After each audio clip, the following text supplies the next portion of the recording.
లేటెస్ట్గా వచ్చిన సర్వేలో టాప్ రేంజ్లో ఉన్న స్టార్స్లో సగానికి పైనగా తెలుగు వాళ్ళు ఉన్నారని ఒక టాపిక్. ప్రభాస్ నెంబర్ 1 పొజిషన్లో ఉన్నాడు. ఎక్స్పెక్టేషన్ ఇంకా ఉంది అతని మీద అనేది సూచిస్తుంది. అల్లు అర్జున్ 3లో ఉన్నాడు, మహేష్ బాబు 5లో ఉన్నాడు. ఇది కొంచెం ఇంట్రెస్టింగ్గా కనిపిస్తోంది ప్రపంచానికి. భాషలకు అతీతంగా మారిపోయినటువంటి ప్రపంచంలో మనం ఉన్నాం. ఇప్పుడు రాజమౌళి గారు చెప్తున్న థియరీ ప్రకారం ప్రపంచ సినిమాగా తెలుగు సినిమా ఆవిర్భావం జరుగుతుంది. ఇప్పుడు నిర్మాణం జరుపుకుంటున్నటువంటి సినిమాలను కూడా అది టార్గెట్గానే నడుపుతున్నారు. బాలీవుడ్ మీద తెలుగు సినిమా జెండా పాతింది. భరద్వాజ గారు, ఇప్పుడు ఒక సర్వే లేటెస్ట్గా వచ్చిన సర్వేలో ఇండియాలో టాప్ రేంజ్లో ఉన్న స్టార్స్లో సగానికి పైనగా తెలుగు వాళ్ళు ఉన్నారని ఒక టాపిక్. అవును. ఏంటి ఇది సర్వే ఏంటి? వంటలో ఎవరెవరు ఉన్నారు టాప్? అంటే ఓర్మార్క్ స్టార్ అనేటువంటి ఒక సర్వే సంస్థ ఇచ్చినటువంటి ఏప్రిల్ నివేదిక ఇది. ఓకే. ఏప్రిల్ నివేదిక 2026. దానికి సంబంధించి వాళ్ళు ప్రభాస్ నెంబర్ 1 పొజిషన్లో ఉన్నాడు. ఇండియన్ బిగ్గెస్ట్ స్టార్గా ప్రభాస్ ఎమర్జ్ అయి ఉన్నాడు. ఆ స్థానాన్ని నిలబెట్టుకుంటున్నాడు ఇప్పటికీ 4 years నుంచి. 4 years నుంచి. ఆయన మధ్యలో కొన్ని ఇబ్బందికరమైనటువంటి సినిమాలు వచ్చినప్పటికీ జనం ఎక్స్పెక్టేషన్ ఇంకా ఉంది అతని మీద అనేది సూచిస్తుంది. కనుక ఆయన ఉన్నాడు. అలాగే 3వ ప్లేస్లో అల్లు అర్జున్ కనిపిస్తున్నాడు. వాళ్ళ సర్వే ప్రకారం 3వ ప్లేస్లో, అంటే తెలుగు హీరోల వరకు విడగొట్టి తీస్తే అల్లు అర్జున్ 3లో ఉన్నాడు, మహేష్ బాబు 5లో ఉన్నాడు, రామ్ చరణ్ 7లో ఉన్నాడు, జూనియర్ ఎన్టీఆర్ 10లో ఉన్నాడు. అంటే ఆయనకి వార్ 2 కొంత ఇబ్బంది పెట్టింది. కనుక అంటే ప్రతి 3 స్థానాల్లో ఒకటి తెలుగు హీరోకు ఉన్నట్టుగా మనకు అర్థమవుతుంది. 10లో అదేలేండి, టాప్ 10లో మొత్తం 5 ఉన్నారు మనోళ్ళు. 5 ఉన్నారు. వీళ్ళు ప్రతి ఆల్టర్నేటివ్ నెంబరు వీళ్ళే క్యాప్చర్ చేసున్నారు. అందుకని ఇది కొంచెం ఇంట్రెస్టింగ్గా కనిపిస్తోంది ప్రపంచానికి. అంటే నిజానికి సినిమా అనేది భాషలకు అతీతంగా మారిపోయినటువంటి ప్రపంచంలో మనం ఉన్నాం. ఇదివరకు తెలుగు సినిమా, మలయాళం సినిమా ఇలా ఉండేది, కానీ ఇప్పుడు ఆ పరిస్థితి లేదు. ఇప్పుడు రాజమౌళి గారు చెప్తున్న థియరీ ప్రకారం ఆయన ప్రపంచం భాషలన్నిటిలోకి నా సినిమాని తీసుకెళ్తాను, 160 భాషలు అంటున్నాడు ఆయన. 162 చెప్పాడు. ఆయన చెప్పిన ప్రకారం అంటే ప్రతి ప్రాంతంలోనూ లోకల్ లాంగ్వేజ్లో సినిమా వేస్తాను అంటున్నాడు. ఆ ప్రకారం ఆయన స్పానిష్లో వేస్తాడు సినిమాని. అదే ఈ ధోరణిలో పెడుతుంది. అప్పుడు ప్రపంచ సినిమాగా తెలుగు సినిమా ఆవిర్భావం జరుగుతుంది. ఆల్రెడీ RRRని కొంత ప్రమోట్ చేశారు ఆ ధోరణిలో. అలా ఇప్పుడు నిర్మాణం జరుపుకుంటున్నటువంటి సినిమాలను కూడా అది టార్గెట్గానే నడుపుతున్నారు. నిన్న వచ్చినటువంటి ఎన్టీఆర్ నీల్ డ్రాగన్ సినిమాకి కూడా ఆ స్కోప్ ఉంది. వాళ్ళు సెలెక్ట్ చేసి, అంటే ఆ కంటెంట్ రీచ్, దానికి ఆ రీచ్ ఉంది కనుక అటువైపు పుష్ చేసే అవకాశం కూడా ఉంది గ్లోబల్ మార్కెట్కి. ఓకే.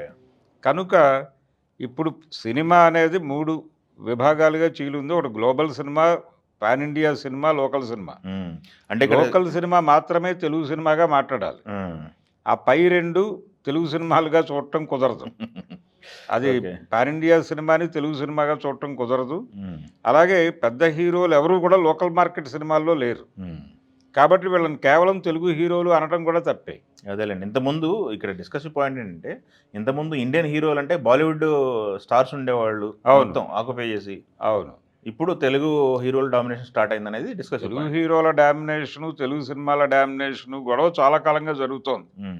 అంటే బాహుబలి 2 ఎప్పుడైతే అక్కడ ఒక అంటే అన్బ్రేకబుల్ రికార్డుని ఎప్పుడైతే కొట్టిందో, ఆ క్షణం నుంచి తెలుగు సినిమా బాలీవుడ్ మీద జెండా పాతింది అనేది ఒక సెన్సేషను. దాని మీద నెగిటివ్గానే మాట్లాడుతూ వచ్చారు అట్నుంచి.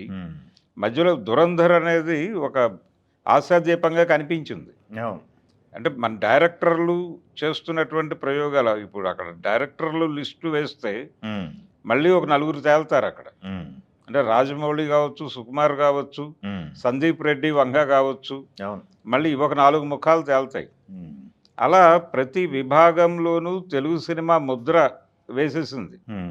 ఇది బాలీవుడ్ అనేది ఇప్పుడు ఆ రోజున వాళ్ళది జాతీయ మార్కెట్, మిగిలిన సినిమాలది local market. Telugu local market. ఆ రోజుల్లో రెమ్యునరేషన్లు కూడా అలాగే ఉండేవి. లోకల్ మార్కెట్ కాబట్టి వీళ్ళకి 7 లక్షలు ఇస్తే చాలా గొప్పగా చెప్పుకునేవాళ్ళు. ఎన్టీఆర్కి కానీ ఎంజీఆర్కి కానీ 7 లక్షలు అంటే అది గొప్ప విషయం. అదే టైంలో అక్కడ 30 పైన తీసుకునేవాళ్ళు వాళ్ళు. దిలీప్ కుమార్ వాళ్ళు ఎందుకు తీసుకుంటున్నారంటే వాళ్ళది నేషనల్ మార్కెట్, వీళ్ళది లోకల్ మార్కెట్ అనేవాళ్ళు. అదే కంపారిటివ్గా వీళ్ళే పెద్ద స్టార్స్ అనేవాళ్ళు. అదే అలాంటి అబ్జర్వేషన్ ఆ రోజుల్లో ఉండేది. కానీ ఇప్పుడు సీన్ మారిపోయింది. ఎవరైనా ఏ ప్రాంతపు భాషా చిత్రం అయినా అంటే లోకల్ ఇష్యూని గ్లోబల్ లెవెల్లో చెప్పగలగటం అదేలే అనే దిశగా సినిమా మారింది. ఈ మారిన సందర్భాన్ని వినియోగించుకుంటున్నారు వీళ్ళు. వినియోగించుకుని మార్కెట్ ఎక్స్ప్లోర్ చేసుకుంటూ వెళ్ళిపోతున్నారు. కనుక ఇప్పుడు దానికి సంబంధించిన భాషలు లేవు సినిమాకి. అదే అదే ఇప్పుడు గతంలో లాగా అంటే వుడ్డులు లేవు అని చెప్పుకోవచ్చు ఒక రకంగా. అదేలేండి బాలీవుడ్, టాలీవుడ్, కోలీవుడ్లు వుడ్డులు లేవు ఇప్పుడు. ఒకటే సినిమా. అంటే గ్లోబల్ సినిమాగా మారిపోతుంది. వీళ్ళు వెళ్ళి హాలీవుడ్ సినిమాకి ఛాలెంజ్ విసరొచ్చు. ఇటు నుంచి ఈ కసరత్తు జరుగుతోంది. వారణాసి అదే వచ్చేమో. ఇటు నుంచి ఈ కసరత్తు జరుగుతోంది. అటు నుంచి వాళ్ళు కూడా లోకల్ మార్కెట్లను కబ్జా చేయడానికి వాళ్ళ ప్రయత్నం వాళ్ళు చేస్తున్నారు హాలీవుడ్ నుంచి. అదే అందుకని కాన్సన్ట్రేటెడ్గా ఈ ఆర్టిస్టులు అక్కడికి వెళ్ళి నటించే అవకాశం కూడా ఉంది ఇప్పుడు. అంటే గ్లోబల్ సినిమా ఎమర్జ్ అయిపోతే అదే లోకల్ ఆర్టిస్టులని తీసుకెళ్ళి వాళ్ళు వాడతారు. లోకల్ మార్కెట్లను కబ్జా చేయటం. మనం ఎట్లాగైతే అన్ని భాషల నటుల్ని మన సినిమాల్లో అకామిడేట్ చేస్తున్నాము, ప్రపంచంలో సినిమా మార్కెట్ బలంగా ఉన్నటువంటి ప్రతి ప్రాంతం వాళ్ళని రిప్రజెంట్ చేస్తారు వాళ్ళు వాళ్ళ సినిమాల్లో క్యారెక్టర్లు. కాబట్టి సినిమా షేప్ మారిపోయింది. కాబట్టి ఇది ఆశ్చర్యకరమైన వార్త ఏం కాదు. అదేనండి సర్వే అనేది సర్వేలో వీళ్ళు 5గురు ఎమర్జ్ అవ్వటం అనేది ఆశ్చర్యకరం కాదు. వాళ్ళు డైరెక్టర్ల మీద సర్వే చేస్తే మళ్ళీ 4-5 ముఖాలు తేలుతాయి. అదే కనుక మారిన సినిమా షేప్ను అర్థం చేసుకోవాలి. ఇది ఓకే పోటీ కాదు. ఓకే పోటీ అనేది ఉంటుంది కానీ బాలీవుడ్ మీద తెలుగు సినిమా జెండా పాతింది ఈ వార్తలు వేసి వాళ్ళని రెచ్చగొట్టక్కర్లేదు. Okay thank you. తెలుగు